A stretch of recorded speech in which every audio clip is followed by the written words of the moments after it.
welcome back to Ray Jensen Radio Podcast. Thank you very much for tuning into the show today. Biasanya di podcast gua ngobrol sama temen-temen gua untuk promosi outlet mereka, diri mereka sendiri atau juga produk yang mereka jual. Kali ini berbeda karena gua akan promosi outlet gua sendiri. Oke, jadi gua, Chef Wiro dan juga Chef Respati, kalau yang belum tahu mereka itu adalah chef dan founder dari Burger. Kita bertiga joinan bikin sports bar di area Jalan Benda dekat Kemang dan juga dekat Cipete lokasinya. Namanya Bura-Bura. Itu konsepnya Japanese sports bar. Ada area sports barnya yang full outdoor karena lagi masa zaman begini.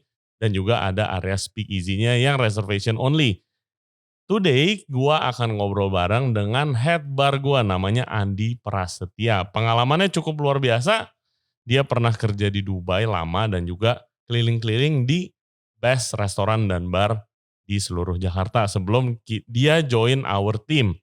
Dia akan ceritain gimana konsepnya ini sedikit-sedikit, minuman apa saja yang disajikan sekalian promosi sedikit. So, sekali lagi namanya Bura-Bura. Hope to see you all there soon. Instagramnya itu ada di Bura-Bura Jakarta. So please follow. Dan siapa tahu kita bisa ketemu di situ dan hang out and drink cocktails together. Oke, jangan lupa subscribe as always di Ray Jensen Radio Podcast. Kita ada di YouTube, Spotify, Apple Podcast, Google Podcast, dan juga Anchor App. Further updates boleh cek di Instagram Ray Jensen Radio. Sekali lagi follow Instagramnya ya, Bura-Bura Jakarta. Hope to see you all there. Enjoy the show.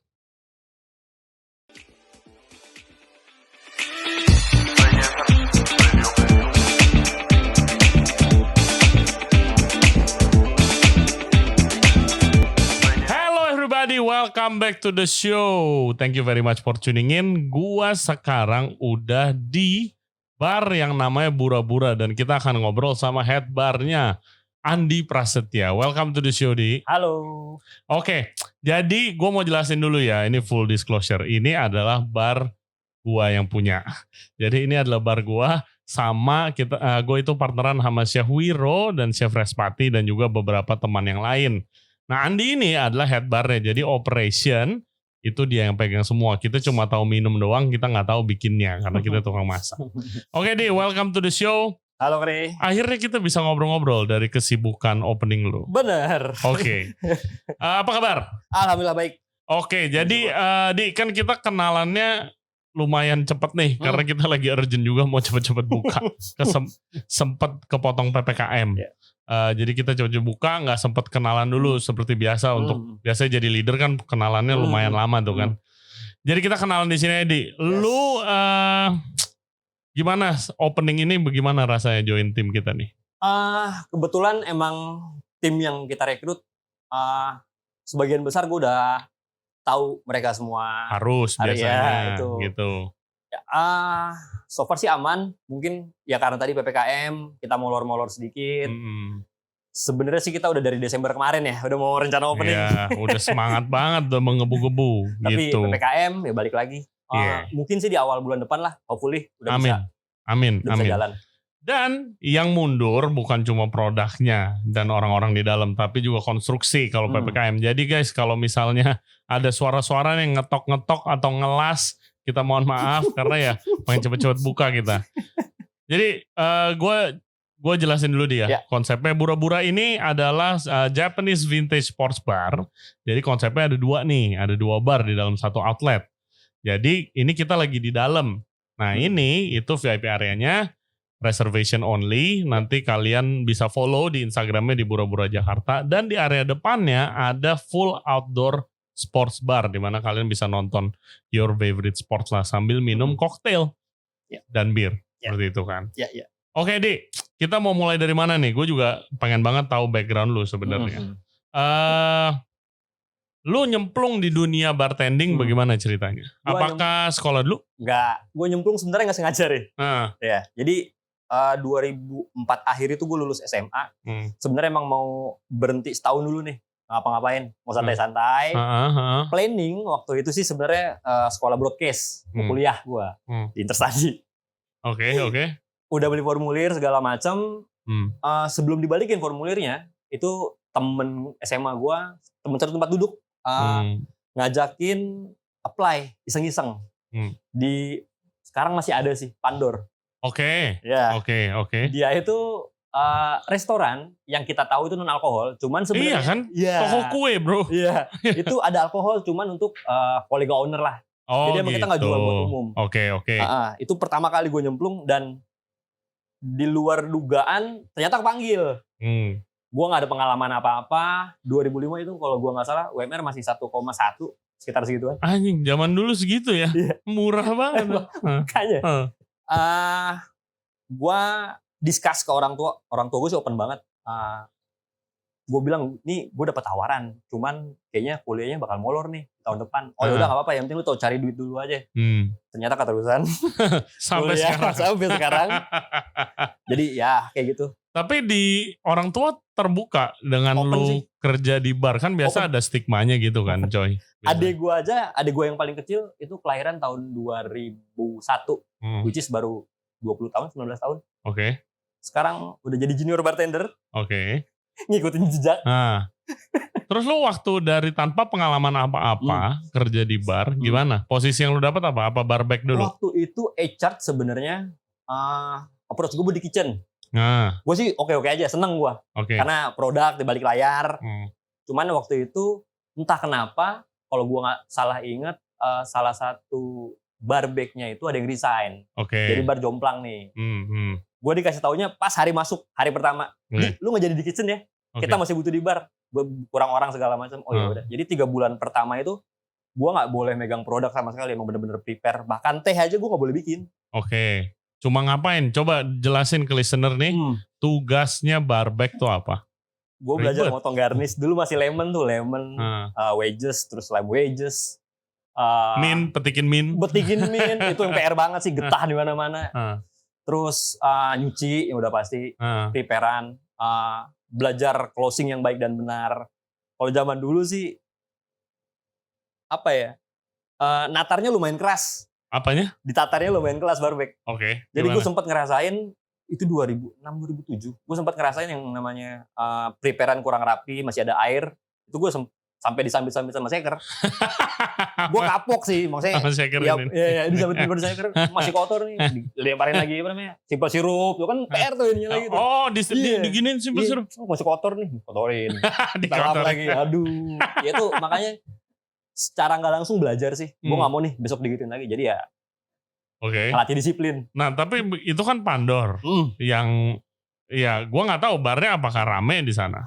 Rame untuk resto sih paling, cuman tea, mocktail, juices gitu. Kolega owner dalam seminggu mungkin datang cuman 2-3 kali dalam seminggu. Itu masih standar sih, kayak Long Island, klasik cocktail. Terus pada masanya lu ke bar yang kayak proper bar dengan alkoholnya lengkap itu di mana? Gua 2009 itu. Jadi lepas dari Pandor, gua ngeliat orang-orang juggling. Itu orang flaring. Flaring. Juggling gaya. Kayaknya gue mesti belajar nih, karena di Pandor gue gak dapet itu. Iyalah. ST, Citi lu mau lempar-lempar. Gue sempet di kota dulu 2007 lah. 2007 gue di Pandor 2 tahun. Cabut ke daerah kota. Itu gue bener-bener yang namanya belajar juggling sih, belajar flaring di situ. Sempet setahun. Nah, lepas dari situ, gue ke Plaza Senayan. Ada restoran Italia dulu, Avorio. Gue tahu tuh. Itu gue belajar bener-bener proper koktail. Maksudnya gue punya owner waktu itu orang Italia Argentina dan lidahnya lumayan oke lah koktail. Jadi memang gue belajar langsung. Yang di situ lu baru mulai explore. Nah terus lu pernah cerita ke gue juga, lu pernah di Dubai. Iya. Itu lepas dari Avorio. Sebenarnya sih gue tuh pengen ke kapal pesiar. Karena zaman-zaman itu 2009-2010 tuh. Bartender satu angkatan gue banyak yang berangkat. Ya duitnya besar. Betul. Gue udah sempat interview, usernya interest, cuman gue mesti punya pengalaman at least tahun di luar. Jadi dia ngasih suggest, lu keluar setahun, at least Singapura atau Malaysia, apa-apa, balik lagi ke sini, ketemu gue, kita ngobrol, kita discuss. Gue udah tarik banget tuh. Seminggu gue cari ketemu. Jadi waktu itu di STC itu Senayan Trade Center, di open interview, ada buat Malaysia, terus Dubai, Qatar, 4 negara kalau nggak salah deh. Gue coba apply tuh, tapi satu agent. Satu agent 4 negara tuh dibuka.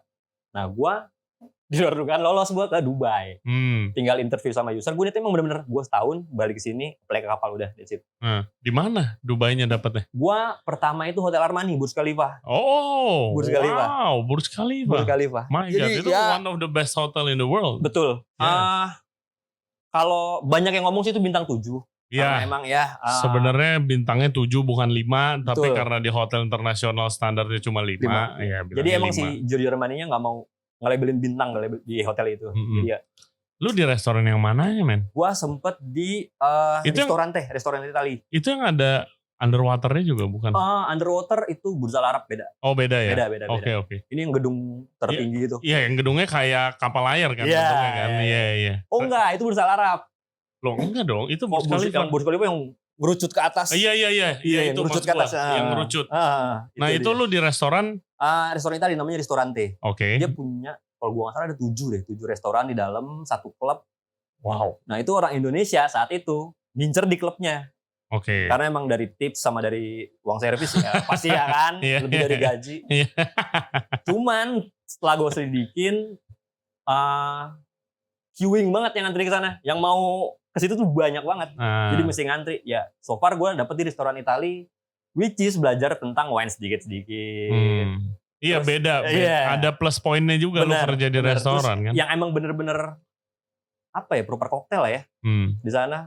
Yang klasik-klasik jalan. Jadi emang gue ngedalamin lagi secara nggak langsung di situ. Nah, gimana sih kalau kerja di sana? Mungkin lu boleh sambil bikin minuman kali ya, sambil gue tanya-tanya. Ya.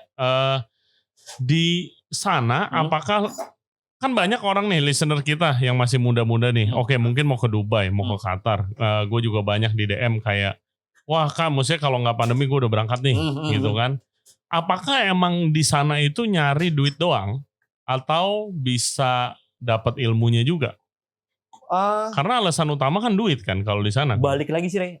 Ya, duit emang alasan utama. Cuman kalau emang kita dapat hotel atau outlet yang tepat, kita bakal sambil belajar. Jadi balik lagi emang ke outlet yang kita tuju di sana. Tapi lu pilih gak? Outletnya lu boleh pilih gak? Waktu itu gue dapet 3 choice. Dari agent itu. Berarti boleh dong. Nih? Terus mindset gue, wah nih Burj Khalifa nih, hotel yang lagi ini, gue mau di situ. Oke. Iya, gua soalnya kan kalau misalnya lu klub deh hitungannya. Klub kan mungkin tipnya pasti besar. Betul. Tapi ilmunya mungkin gak sebesar lu di bar. Contoh yang seperti ini, yang crafted cocktail atau restoran bahkan gitu kan. Iya kan? Betul. Ilmunya. Betul. Gitu. Oke. Lu bisa berapa lama di sana? Gua 4 tahun. Itu sebenarnya jadi 4 tahun? 4 tahun jadi ya, keterusan. Gua kalau misalnya saat itu emang gak ada emergency leave, gue mungkin sekarang gue masih di sana.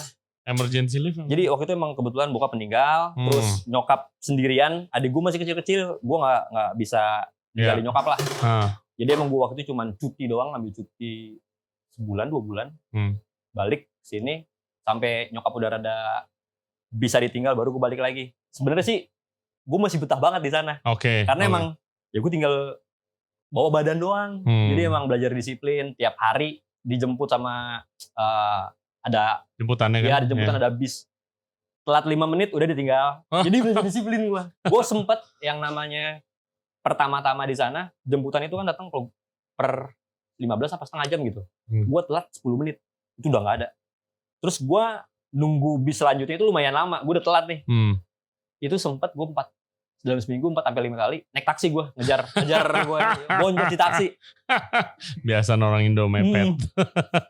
Boncos di taksi. Jadi ya semenjak saat itu belajar disiplin. Terus posisi terakhir di sana apa? Gue terakhir bar captain. Itu gue sempet dalam 4 tahun itu gue 3 kali pindah tempat. Gue nyobain yang namanya private clubnya kayak gimana. Jadi lebih kayak ke member club sih. Dia bos-bos besar loh.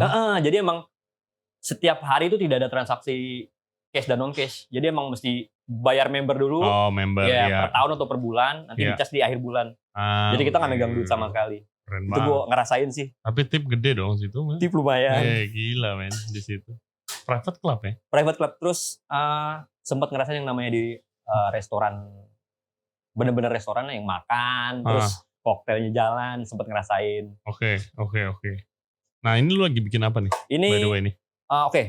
Konsep untuk di bar ini, gue namain berdasarkan angka.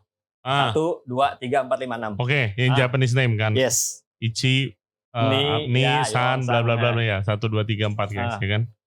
Terus ini nomor?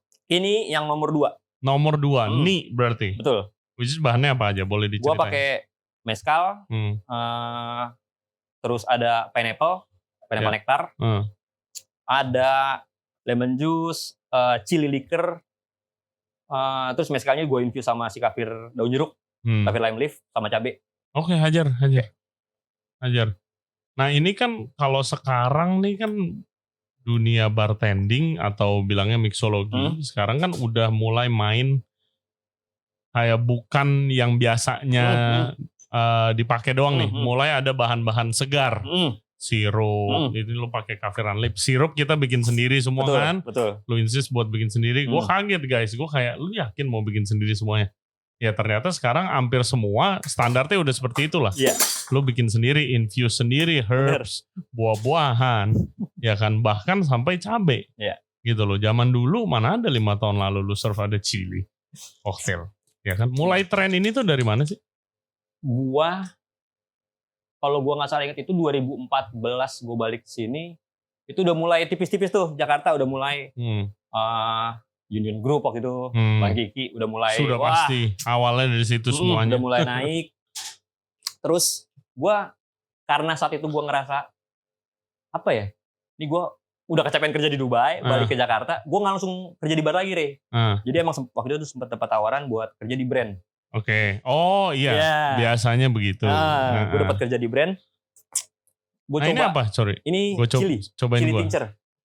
Chili tincture apa nih? Basicnya vodka sama cabai sih. Oke. Makanya gue pakai drop doang. Pedas. Gue pakai drop doang. Ini buat naikin aroma. Betul. Spicy gitu ya. Jadi emang gue mau ada kita anyway udah jalan 2-3 hari untuk tamu invitation. Kebetulan feedback semuanya mereka merekomendasikan yang ini. Ini mereka suka banget karena ada 4 flavor di dalam mulut. Ada sour, terus ada sweet, aromatik, sama ada sedikit warna spicy. Oke. Nah, balik lagi cerita lu tadi, lu balik udah mulai main mixologi. Terus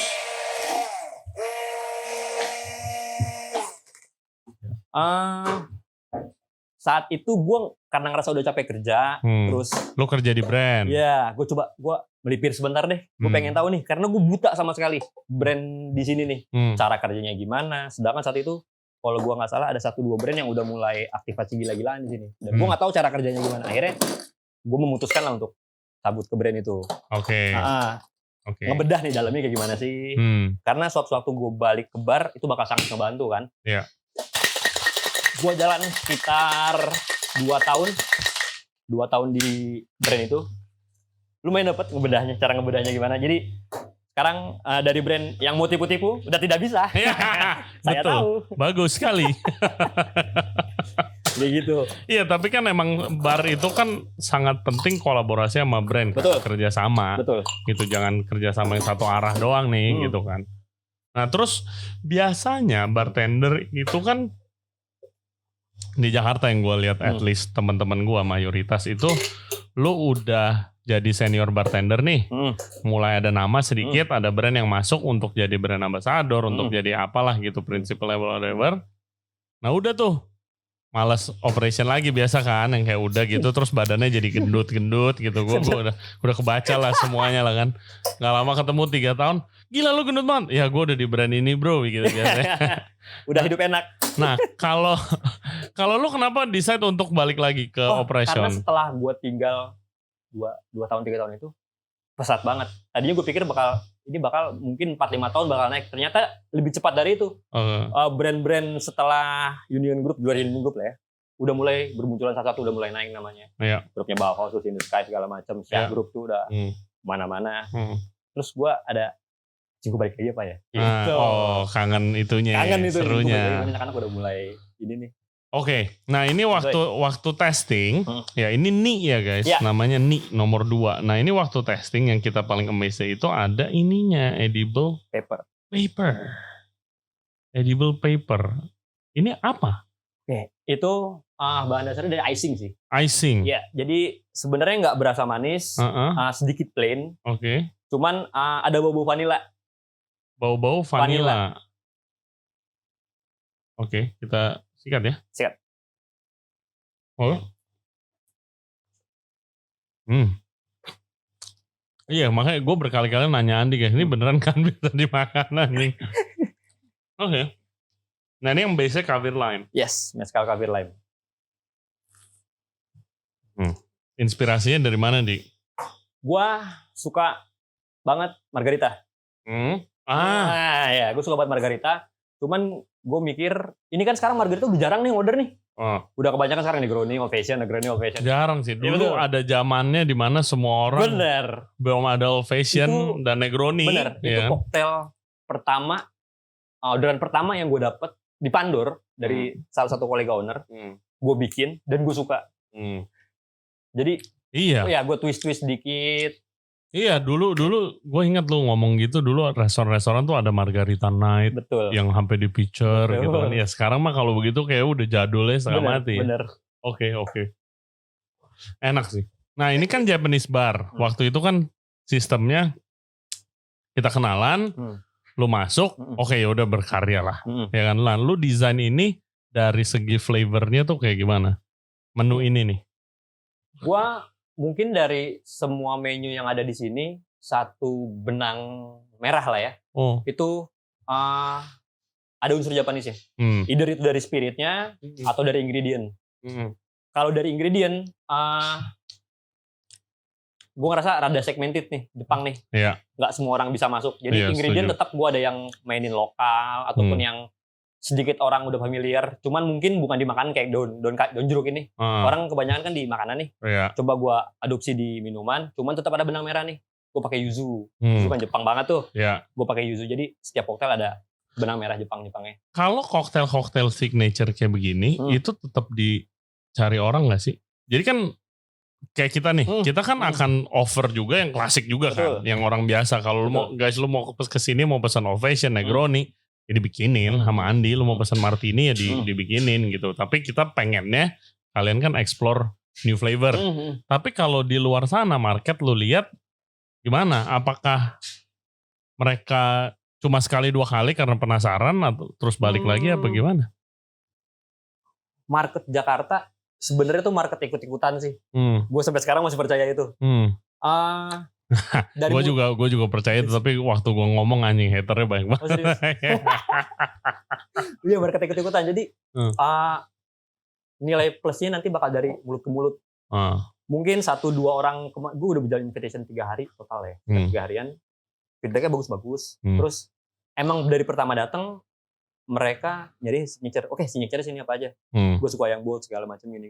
Jadi kita bisa sambil discuss pelan-pelan sama mereka, educate pelan-pelan. So far sih surprisingly udah hampir maju lah kalau gue bilang. Rasa mereka gitu udah tahu jadi gitu ya. Rasa ingin tahu mereka tuh udah tinggi lah. Jadi bang, ini apa sih di sini signature-nya? Gue pengen tahu dong. Ya kita ngobrol-ngobrol. Biasa main di bar mana? Jadi gue punya bayangan nih. Oh, mereka main ke sini. Biasanya koktailnya kayak gini-gini nih. Lu udah bisa baca itunya juga ya. Betul. Nah ya itu salah satu kelebihan dari seorang ya head bar, bilangnya harus bisa itunya juga sih. Apa ya namanya itu kalau dijelasin kayak awareness lah. Market maunya market apa. Awareness, yes. Ya kan saingan lu atau kolega lu di tempat lain itu bikin style kayak gimana. Jadi kalau si orang ini sering ke sana, langganan sana, lu bisa kasih yang dia enjoy juga. Bener. Gitu kan. Oke, next ada apa nih minumannya? Oke, karena hampir semua orang sekarang nyari kalau Old Fashion Negroni, gue coba bikin Old Fashion tapi twist. Ada pandan sama kaya. Kalau di mix itu rasanya sedikit-sedikit ngingetin sama kue mochi. Ya, jadi ini mochi Old Fashion. Mochi Negroni. Old Fashion. Mochi Old Fashion, sorry kan salah. Mochi Old Fashion nanti diedit. Mochi Old Fashion. Ya. Bahannya ada Whisky? Ya, ini ada Mochi Mix. Mochi Mix ini jadi kita udah premix. Ya, ini ada pandan, ada kaya, terus ada ginnya sedikit. Jadi ntar di sini tinggal premix tuang-tuang aja. Yes. Ya ini buat operational side. Ya kan? Oke. Mantap. Mochi Mix. Mochi Jepang kan, bukan mochi yang di puncak beli di mobil itu. Kampung Arab. Kampung Arab. Oke. Nah, apa yang membedakan seorang bartender yang oke? Karena gue interview tuh banyak orang, ya kan, buat jadi head bar. Banyak banget orang. Lu mungkin orang ke-14, ke-15 kali yang kita ketemu gitu kan. Tapi ya sorry tuh gue lihat banyak yang ala-ala. Ya. Oke, ini bartender sekarang kan jadi profesi yang keren nih. Soalnya udah ada kata-kata mixologis nih kan. Oh, gue mixologis, gue bukan bartender gitu kan. Gue signature drink gue ini, signature gue ini.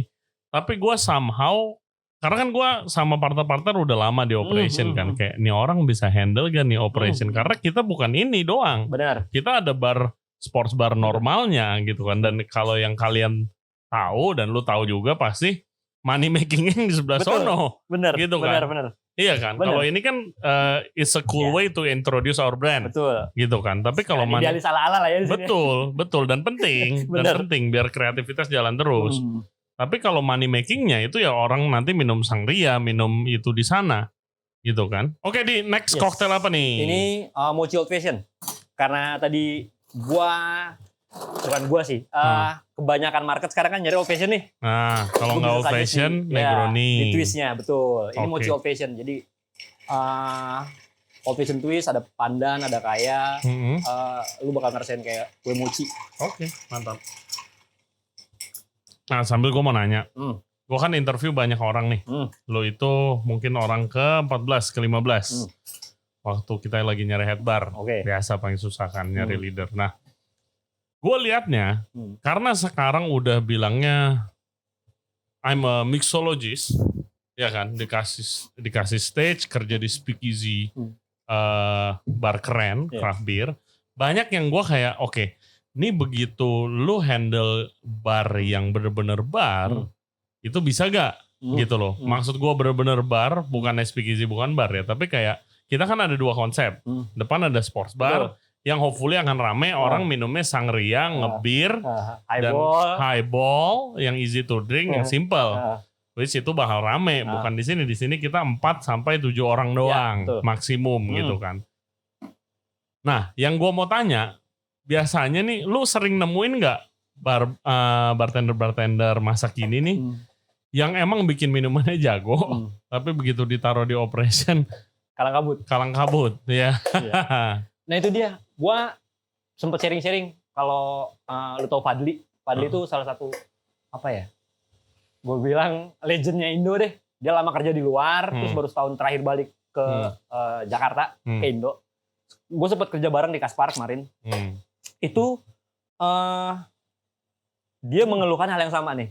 Jadi dia ngomongnya gitu? Dia tuh ngomongnya, nih Indonesia sekarang kebanyakan bartender stage. Jadi emang lu oke kalau kompetisi, terus ya lu dapat nama di kompetisi, let's say lu menang, terus gue mixologis nih segala macam, cuman begitu di operasional ya kalang kabut. Nah itu mungkin kalau gue pribadi yang bedain, balik lagi sih kayak attitude sih. Kalau lu emang mau belajar walaupun udah menang, ya bakal bisa ngejar. Karena kan jago atau lancar di operation, itu kan perlu pengalaman kan. Betul. Dan kalau lu emang nggak pernah kerja di bar tapi udah ikut kompetisi, ya emang ditaruh di operation ya emang ya beladus lah gitu kan. Kalau gue dulu dibilangnya pengalamannya itu Lis Mula, Kang Iman, lu kenal juga kan? Pot Valor Bandung, Pati Bar. Nah dia bilang kayak dulu dia kan mulanya kompetisi kan. Begitu dia kerja di bar dia bilangnya dijulukinnya badut katanya.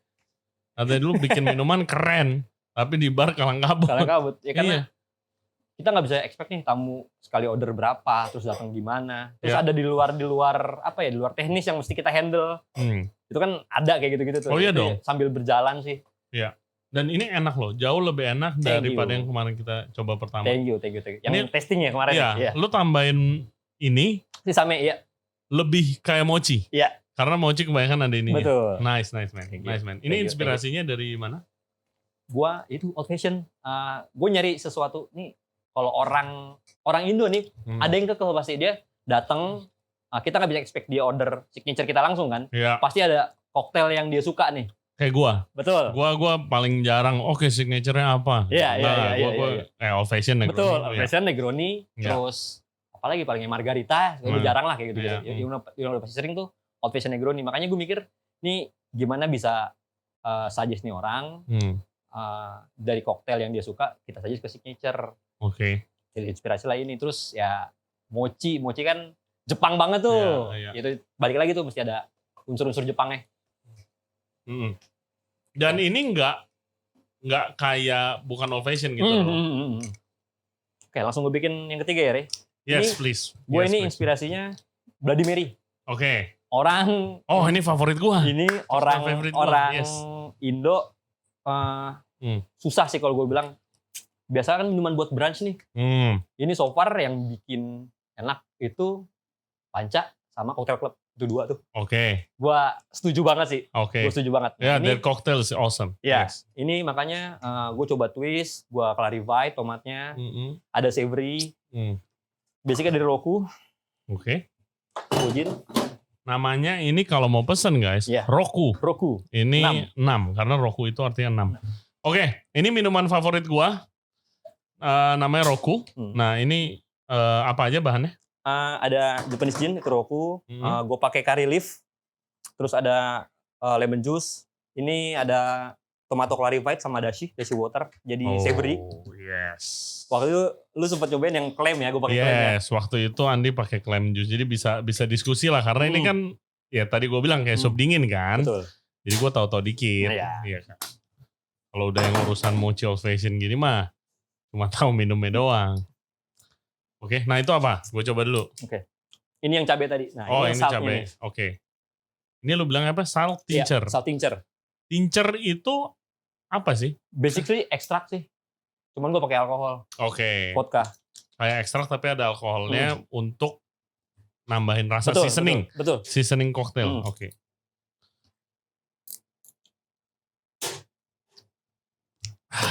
Nah, lo harapannya di Bura-Bura bagaimana nih, Bro? Gue sih berharapnya depan kita bisa tetap nyari duit, cuman amin. Yang di dalam yang nyari signature juga banyak. Yes. Jadi gue nggak bikin highball terus, tidak bir terus. Amin. Dan kan ini bisa dipesan di luar juga dong. Bisa. Bisa dipesan di luar juga ya. Jadi nanti kalau kalian udah buka, kalian mau sambil nyantai, sambil nonton bola misalnya, tapi misalnya mau minumnya tetap mochi old fashion.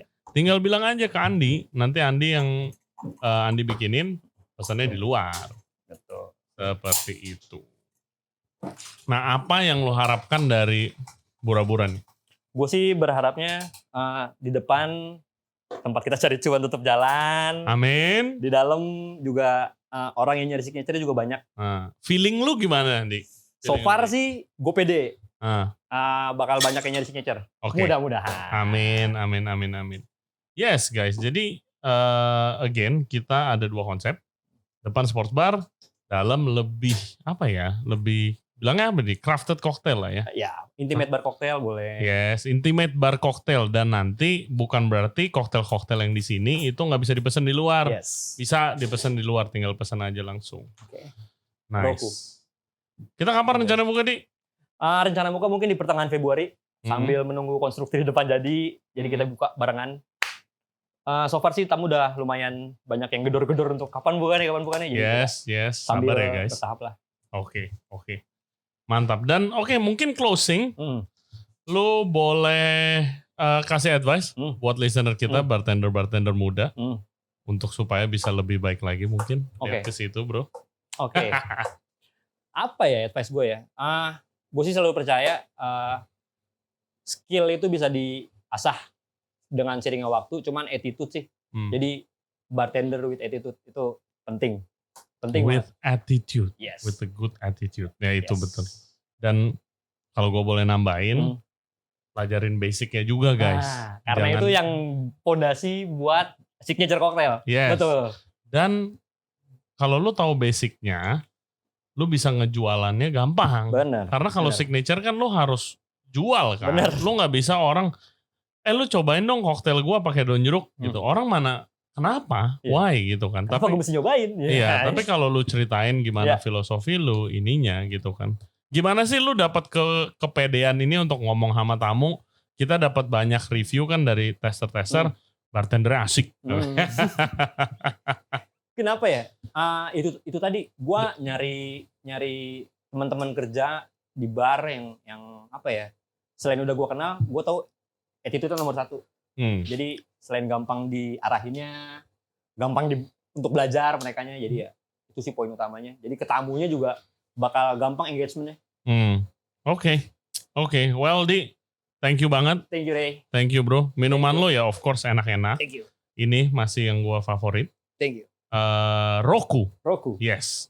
Guys, jangan lupa ya main ke Bura-Bura. Ini bar gua, barnya Chef Wiro dan barnya Chef Respati. Kita itu tamu-tamu podcast juga. Langganannya Burger tuh harus kesini semuanya. Oh, harus. Oke. Dan kita juga mau mengundang anak-anak F&B dari seluruh Jakarta dan Indonesia, anak-anak bar, tolong main-main, cobain minuman kita. Dijudge nih Andi, beneran gua bohong-bohong doang, enak-enak doang, lu cobain sendiri aja semuanya. Kita ada sports bar dan kita ada intimate cocktail bar di dalam. Konsepnya Japanese.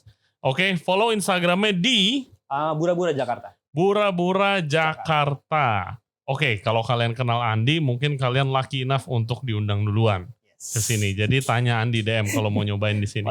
Tapi harus upload. Itu syarat utama ya. Yes, harus upload. Oke, guys, thank you very much. Kita lihat sini nih. Thank you very much guys for listening to our podcast today. Jangan lupa main ke Bura-Bura pertama. Follow Instagramnya di Bura-Bura Jakarta. Follow Instagramnya Andi di Andi.Prasetya. Andi.Prasetya buat yang mau nanya-nanya tentang koktail. Dan juga gimana how to become a good bartender like him.